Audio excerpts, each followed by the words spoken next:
ये छात्राओं आपके सामने एक सामाजिक विज्ञान का जो पेपर है 11 तारीख का, यानी आज होने वाला पेपर है, वो रियल पेपर है। आप देख लीजिए, इसको सीख कर जाइए। तो देखते हैं इसमें कौन कौन से प्रश्न हैं। तो पहला प्रश्न ये रहा, 700 से 750 के बीच हुए परिवर्तन पौधों के अंतर्गत सिंचाई में उपयोग किए जाने वाला था। तो इसमें पहले क्या था ना, नहर का उपयोग किया जाता। तो इसमें नहर लगा दें। फिर दूसरा, चित्तौड़गढ़ किला स्थित है राजस्थान में। मैं समय ना लेती हूँ, जल्दी जल्दी बता देता हूँ, आप सीखते जाना। बंगाल की खाड़ी भारत के किस दिशा में स्थित है? तो पूर्व दिशा में स्थित है। इसमें जो टिक लगा है वो देख लेना। जनसंख्या घनत्व 1 वर्ग किलोमीटर। और पांचवा जो क्वेश्चन है का आंसर है, सार्वजनिक स्वास्थ्य सेवाओं का संचालन किया जाता है सरकार द्वारा किया जाता है। जी 1 से 5 तक के आंसर हो गए, उत्तर हो गए। आप इनको सीख कर जाना। आगे देखते हैं। ये रहे प्रश्न क्रमांक 6 से, प्रश्न क्रमांक 6 से 10 तक रहे। तो पहला, संग्राम शाह के पुत्र दलपत ने रानी किसने दुर्गावती के साथ विवाह किया था? जो खालिस्तान वरना या ना दिखे तो ये दुर्गावती के साथ विवाह किया था। फिर रामानुज विष्णु भक्त कौन थे? अलवार से किससे प्रभावित हुए? तो अलवार संतों से प्रभावित हुए। खालिस्तान में अलवार संतों भरना है। महासागरों एवं समुद्रों का जल खारा होता है।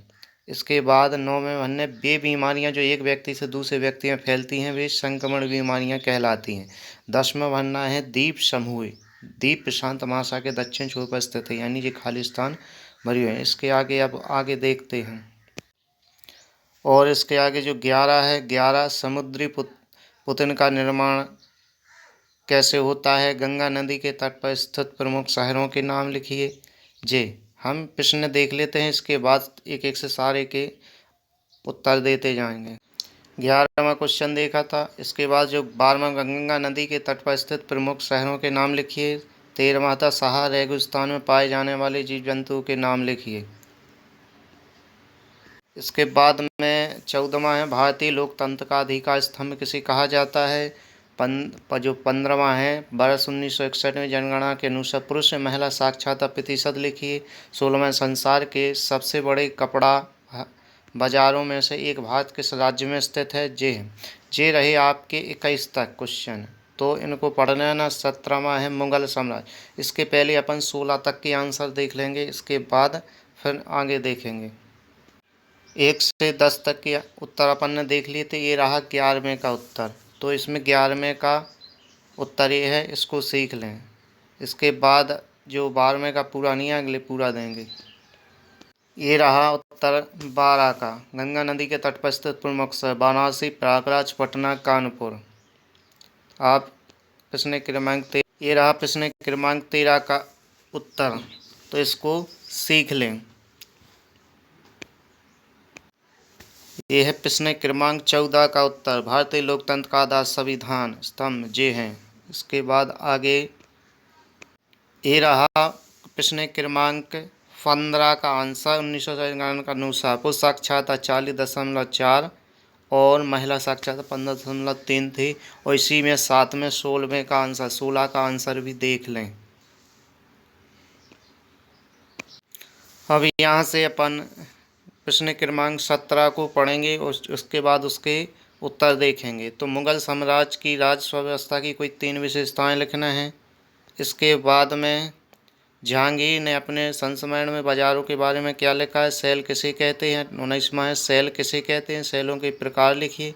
20वां है, पवन किसे कहते हैं? पवनों को मुख्यतः कितने भागों में विभाजित किया गया है? और 21वां देखेंगे, पक्की दुकानों से मिलने वाली सामान महंगा क्यों होता है? वो 22वां देखें, ऑनलाइन खरीदी कैसे की जाती है? अपन 17 से 22 तक के उत्तर देखेंगे।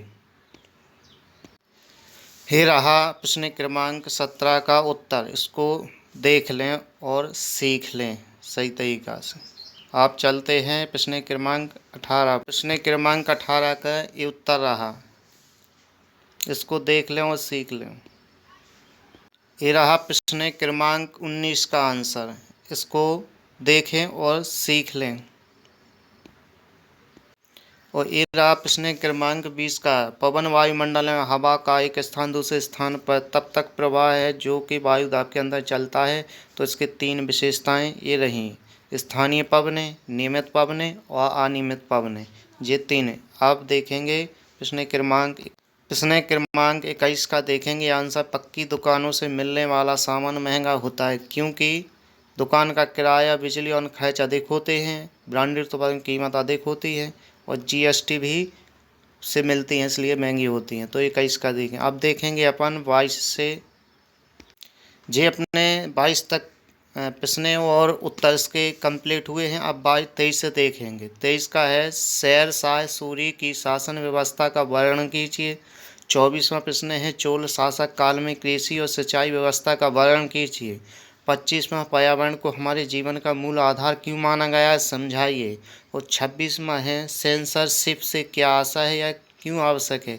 तो अपन 23 से लेके 26 तक के उत्तर देखेंगे। ये रहा 23 का उत्तर। तो शेरशाह सूरी की शासन व्यवस्था को समझाना तो ये रहा, इसको देख लें और सीख लें। ये रहा 24वां चोल शासन काल में कृषि और सिंचाई व्यवस्था को किस प्रकार का। तो चोल शासक में कृषि मुख्य आर्थिक आधार था। तो इसको पूरे को पढ़ लें सही तरीक़ा से और सीख लें। ये रहा प्रश्न क्रमांक 25 का उत्तर। पर्यावरण को हमारे जीवन का मूल आधार क्यों माना गया है। तो पर्यावरण जीवन का आधार है क्योंकि यह वायु, जल, भोजन और प्रकृति संसाधन उत्पन्न करता है। पर्यावरण संतुलन बनाए रखता है। तो इस प्रकार से इसको पढ़ लें और सीख लें सही तरीक़ा से।